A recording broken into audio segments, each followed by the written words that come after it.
Les premiers immeubles faits en isobloc ont été construits en 1984. Donc, ce qui est intéressant, c'est qu'on a quand même près de 40 ans d'historique d'isobloc. Bien sûr, en 40 ans, c'est pas tous les projets qui ont bien été. Il y a eu certaines histoires moins drôles, moins le fun. Puis je pense que c'est important de les partager pour éviter que ça arrive aussi dans le futur. Fait que certains projets ont moins bien été de par la conception d'isobloc, d'autres de par l'exécution des travaux.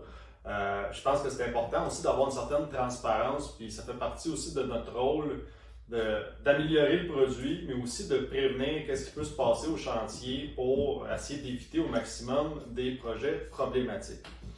Donc, il y a eu quelques bâtiments qui ont été rapportés dans les années 80-90, au début d'Isobloc. C'est que Isobloc a quand même évolué dans le temps.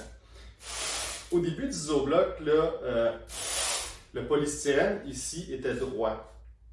Fait que c'était vraiment deux plaquettes de béton. Le cœur de polystyrène était vraiment comme un panneau qu'on peut retrouver dans des centres de rénovation là, où il y avait un embouteillage très carré. Puis, en fait, c'est que le polystyrène de type 2, comme ça, agit comme par vapeur, est très étanche. Par contre, quand il y a des fortes intempéries, bien, on sait que la maçonnerie ou du béton comme ça peut être poreux, il peut y avoir de l'eau qui rentre. Puis, en fait, c'était quand même étanche, mais il n'y avait rien pour évacuer l'eau. Fait qu'il y a certains bâtiments qui a de l'eau qui a réussi à cheminer jusqu'à l'intérieur du bâtiment ou du mur. Puis en fait, ça a créé comme certains problèmes parce que, bon, mais c'est sûr qu'on ne veut pas d'humidité à l'intérieur. Puis aussi, c'est des bâtiments où la mise en œuvre n'a pas été parfaite. De ce qui m'a été rapporté, je ne les ai pas vus de mes yeux, là, mais le maçon n'avait pas installé, avait été vite un peu, avait essayé de gager, comme on dit, pour ne pas couper d'isobloc. Il avait mis les joints un peu plus larges. Puis à force, en séchant, puis tout ça, apparemment, dans certains murs, là, on pouvait presque voir à l'intérieur du bâtiment. Fait qu'il y a eu une combinaison de mise en œuvre déficiente et de conception du matériau. Donc, comment Isobloc a évolué dans le temps? C'est que maintenant, il y a une pente, je ne sais pas si on voit bien à l'écran, mais Isobloc, c'est pas droit, il y a une pente pour pouvoir, si jamais il y a de l'eau, qu'elle cherche à sortir et non pas à entrer dans le bâtiment. Donc ça, c'est mineur, mais l'évolution majeure, c'est qu'il y a des canalisations dans le polystyrène. Donc, s'il y a de l'eau par les intempéries qui vont entrer à l'intérieur de la plaquette, ce qui peut arriver, il y a des petites canalisations ici qui vont évacuer l'eau. Donc, l'eau va entrer, va suivre ces petits chemins-là et sortir par l'échantopeur. Même, j'ai vu un mur en isobloc, là, une journée de forte pluie, puis je voyais des petits filets d'eau sortir par l'échantopeur. Donc, le système marche bien.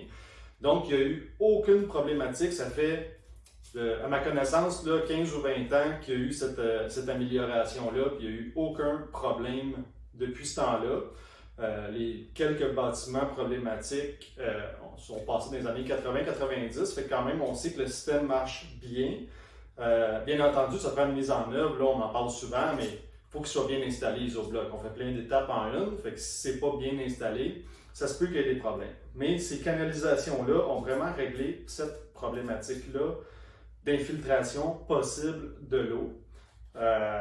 Donc, ça fait un jeu d'air aussi en même temps, donc c'est comme double bénéfice. Donc, côté évolution de produit, c'est ça qui a été fait au fil du temps pour l'améliorer.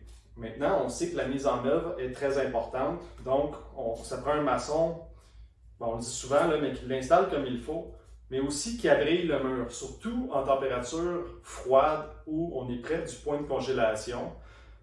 Bien, on sait ici que s'il y a de l'eau qui rentre sur la partie extérieure d'Isobloc, elle va être évacuée. Par contre, en construction, s'il y a des intempéries, puis l'eau rentre derrière la plaquette ici, et ça gèle pendant la nuit, bien, l'eau est comme prisonnière, fait que ça pourrait geler puis venir faire des micro-fissures. Fait qu'on sait que c'est déjà arrivé il y a quelques années sur un projet résidentiel où le maçon n'a pas pris le temps d'abrier son mur en fin de journée, c'était l'automne, puis il y a eu un petit peu d'eau, ça fait des micro-fissures, c'était pas quelque chose de majeur, mais quand même, on veut éviter que ça arrive. Fait qu'il y a quand même des bonnes pratiques on est en train de mettre à la disposition des installateurs vraiment une vidéo, des bonnes pratiques pour vraiment essayer d'éviter ça au maximum. Mais on le répète souvent, la faiblesse d'Isobloc, c'est la mise en œuvre. Ça prend des bons maçons, ça prend des maçons qui sont consciencieux, qui prennent le temps de bien faire le travail pour essayer de prévenir au maximum tous les problèmes qu'il pourrait y avoir.